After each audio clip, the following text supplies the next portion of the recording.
नमस्कार दोस्तों, एक बार फिर से हम आपका स्वागत करते हैं हमारे चैनल पर। आज इस वीडियो के अंदर हम लोग बात करेंगे हस्बैंड्स के बारे में, यानी कि जब भी हस्बैंड्स के ऊपर वाइफ केस कर देती है कि मेरे ऊपर जो है इन्होंने मारपीट करी या फिर मेरे साथ इन्होंने कुछ गलत काम करा या फिर जो है इनके घर वालों ने मुझे परेशान करा या फिर मेरे से दहेज की माँग करी। इस तरह के जो नॉर्मली केसेस होते हैं, ये नॉर्मली जो पहले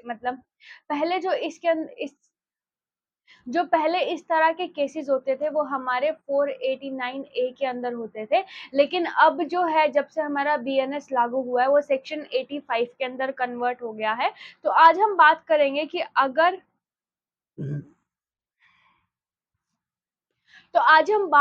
कि अगर इस तरह की कंप्लेन हो जाती है या फिर हस्बैंड के पास लीगल नोटिस आता है सीएडब्ल्यू सेल से। सीएडब्ल्यू का मतलब होता है कंप्लेन अगेंस्ट वुमेन।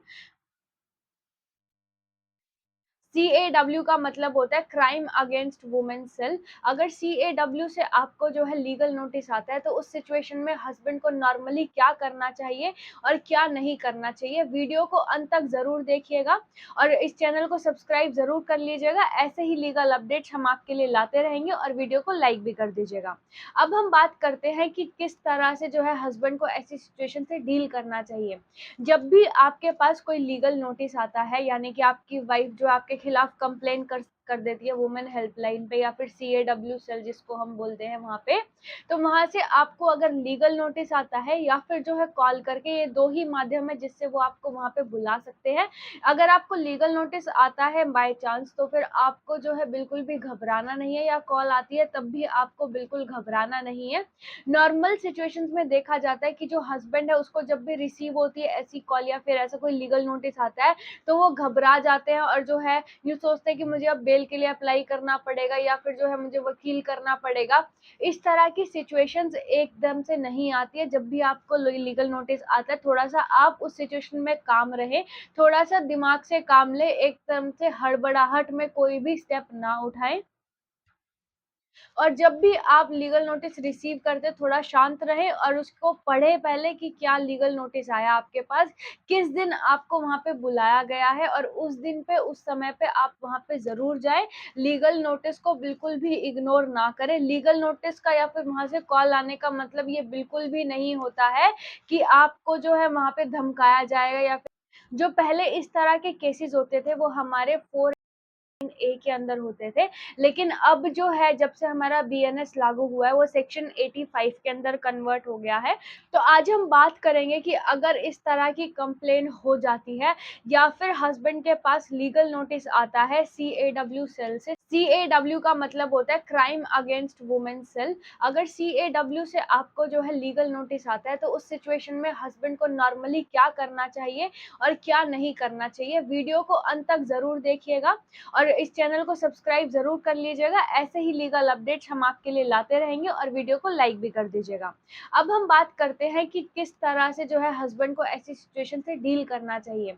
जब भी आपके पास कोई लीगल नोटिस आता है, यानी कि आपकी वाइफ जो आपके खिलाफ कंप्लेन कर देती है वुमेन हेल्पलाइन पे या फिर सीएडब्ल्यू सेल जिसको हम बोलते हैं वहाँ पे, तो वहाँ से आपको अगर लीगल नोटिस आता है या फिर जो है कॉल करके, ये दो ही माध्यम है जिससे वो आपको वहाँ पे बुला सकते हैं।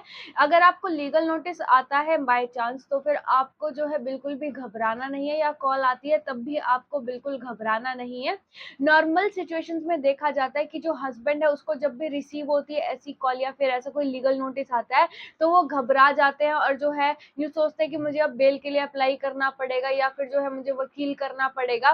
इस तरह की सिचुएशंस एकदम से नहीं आती है। जब भी आपको लीगल नोटिस आता है थोड़ा सा आप उस सिचुएशन में काम रहे, थोड़ा सा दिमाग से काम ले, एकदम से हड़बड़ाहट में कोई भी स्टेप ना उठाएं। और जब भी आप लीगल नोटिस रिसीव करते थोड़ा शांत रहें और उसको पढ़े पहले कि क्या लीगल नोटिस आया आपके पास, किस दिन आपको वहाँ पे बुलाया गया है और उस दिन पे उस समय पे आप वहाँ पे ज़रूर जाएं।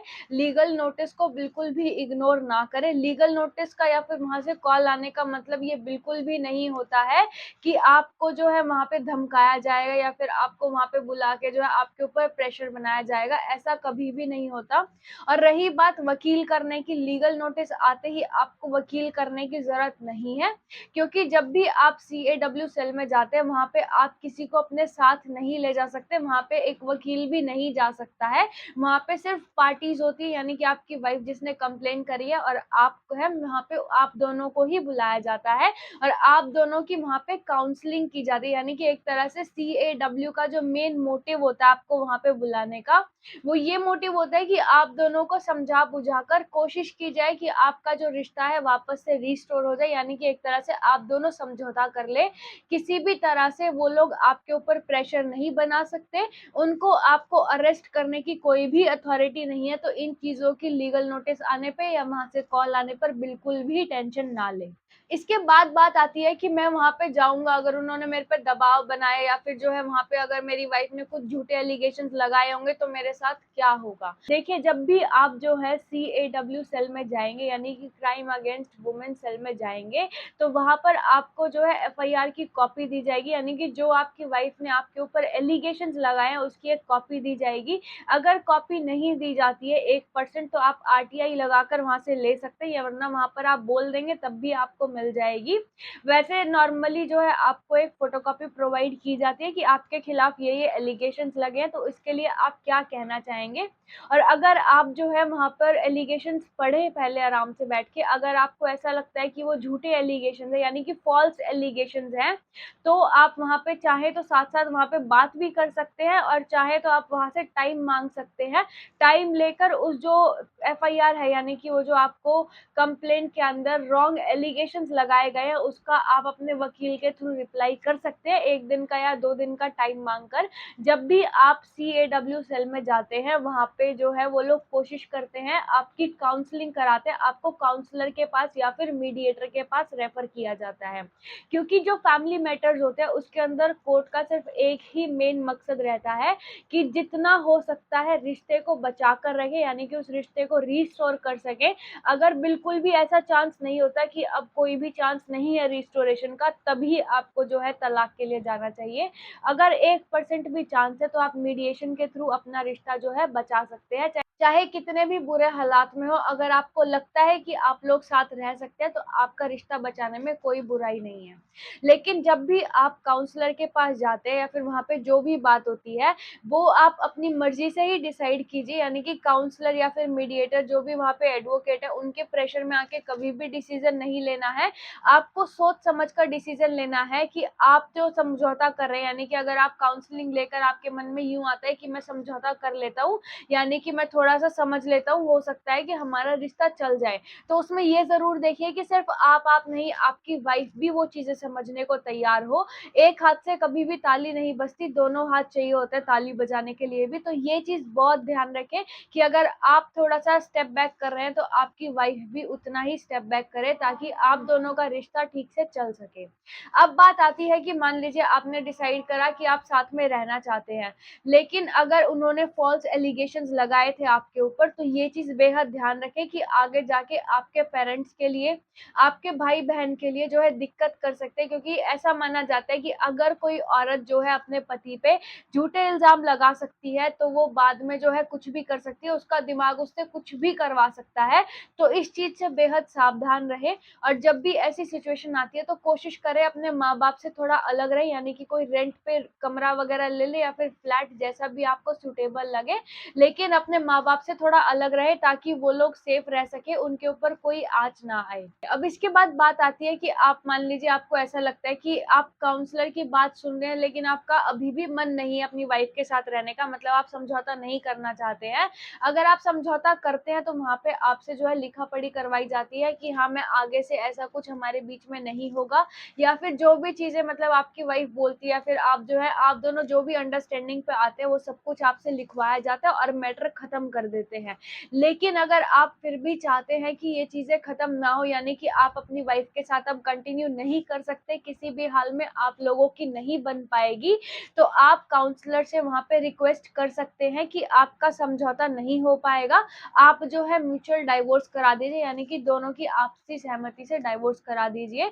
लेकिन जब भी आप डाइवोर्स के लिए बोलेंगे, आपकी वाइफ वहाँ पे ना-नुकुर ज़रूर करेगी और वहाँ पे जो है आपसे पैसे माँगने की ज़रूरत करेगी, यानी कि जैसे मेंटेनेंस के नाम पर, या फिर आपने जो डीवी एक्ट के अंदर जो उन्होंने आपके ऊपर जो एलिगेशंस लगाए, इन चीज़ों के ऊपर काफ़ी ज़्यादा प्रेशर बनाएगी कि आपको जो है उनको वो देना पड़े। इस तरह की सिचुएशन ज़रूर आएँगी, तो इन चीज़ों के लिए आप बेहद तैयार रहिएगा और काउंसलर से आप रिक्वेस्ट ज़रूर करें कि आपका जो है आपसी समझौता करवा कर डाइवोर्स करा दें। वो आपकी वाइफ से बात करेगा, आपसे भी बात करेगा, हो सकता है कि वहीं पे आपका जो है सब कुछ निपट जाए। लेकिन अगर ऐसा चांस होता है कि आपकी वाइफ नहीं मानती है और जो है चार्जशीट फाइल हो जाती है कोर्ट के अंदर, तब भी आपको ज़रूरत नहीं है एंटीसिपेटरी बेल करने की, क्योंकि जब भी चार्जशीट फाइल होती है, जो इन्वेस्टिगेटिंग ऑफिसर होता है, नॉर्मली ऐसा होता है कि अगर आप इन्वेस्टिगेटिंग ऑफिसर को जो है सहयोग नहीं करते, यानी कि उसकी इन्वेस्टिगेशन के अंदर अड़चन नहीं बनते, उसका पूरा सहयोग करते हैं, तो उस सिचुएशन में आपको कभी भी अरेस्ट नहीं किया जाता है।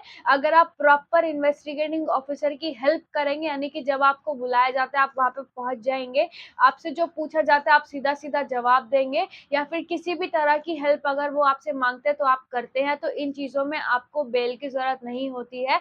क्योंकि जब हम एंटीसिपेटरी बेल के लिए अप्लाई करते हैं, उसके अंदर भी यही कंडीशंस होती है कि अगर वो जो है हस्बैंड कोऑपरेट नहीं करते इन्वेस्टिगेटिंग ऑफिसर के साथ, तो वो अरेस्ट कर सकते हैं, वरना एंटीसिपेटरी बेल पे वो बाहर रहेंगे। इससे अच्छा होगा कि आप एंटीसिपेटरी बेल की जगह पे जब चार्जशीट फाइल हो जाती है, उसके बाद आप रेगुलर बेल के लिए अप्लाई करें, और हो सकता है कि आपके खिलाफ जो फॉल्स एलिगेशंस लगे हैं, अगर आपका जो वकील है अच्छे से वहाँ पर जो है बहस करते हैं, यानी कि अच्छे से आर्ग्यूमेंट देता है, तो आपको जो है वहाँ से एक्विट कर दिया जाए, यानी कि आपको बेगुनाह साबित करके वहाँ से छोड़ दिया जाए। क्योंकि जब भी कोई फॉल्स एलिगेशंस लगाता है, उसको प्रूव करना बहुत मुश्किल हो जाता है। जो आपकी वाइफ ने फॉल्स एलिगेशंस लगाए हैं, वो आपकी वाइफ की ड्यूटी है कि वो कोर्ट में उनको प्रूव करे।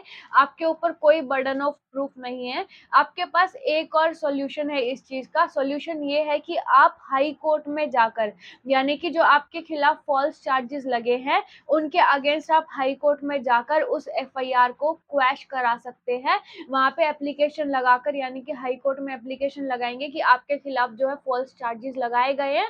उसको आप प्रूफ करेंगे कि आपके खिलाफ फॉल्स चार्जेस लगाए गए हैं, और वहाँ से जो है जो कंप्लेंट थी वो क्वैश हो जाएगी और मैटर खत्म हो जाएगा। इस तरह से आप इन चीज़ों से डील कर सकते हैं। लेकिन जब भी लीगल नोटिस आता है, उसको इग्नोर बिल्कुल भी ना करें, उसको प्रॉपर फॉलो करें। जिस दिन जिस टाइम पे आपको वहाँ पे बुलाया गया है, ज़रूर जाएँ, वरना ये चीज़ें आपके अगेंस्ट जा सकती है।